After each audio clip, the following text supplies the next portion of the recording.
حدیث نمبر 3973 حضرت ابو نضرہ فرماتے ہیں میں نے حضرت ابن عباس رضی اللہ تعالیٰ عنہ سے بیع صرف یعنی سونے چاندی کی باہم فروخت کے بارے میں پوچھا تو آپ نے فرمایا نقد و نقد ہے۔ میں نے کہا جی ہاں۔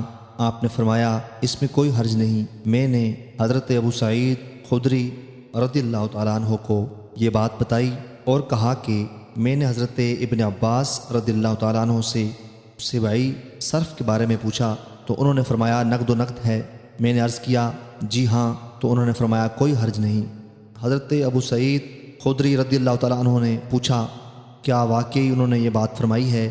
ہم ان کی طرف لکھتے ہیں وہ تمہیں یہ فتویٰ نہیں دیں گے۔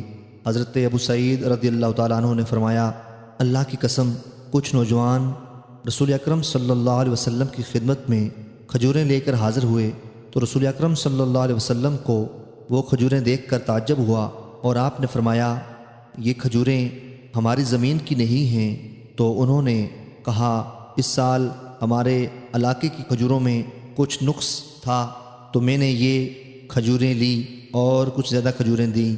آپ نے فرمایا تم نے زیادہ کھجوریں دی، تم نے سودی کاروبار کیا، اس کے قریب نہ جانا۔ جب تمہیں اپنی کھجوروں میں کوئی کمی محسوس ہو تو ان کو بیچ کر وہ کھجوریں خریدو جو تم چاہتے ہو۔